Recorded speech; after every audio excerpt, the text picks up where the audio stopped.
The West Kingston police are now searching for 11 gunmen in connection with yesterday's attack on residents of Mark Street near the Denham Town Police Station. 5 persons were shot in the incident. A video of the injured victim streaming into the Denham Town Police Station for assistance has gone viral on social media.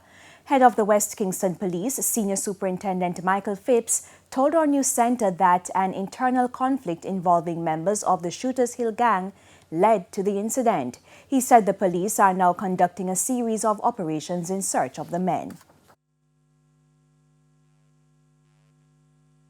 In respect to that multiple shooting, we are continuing our investigations in respect to that particular matter.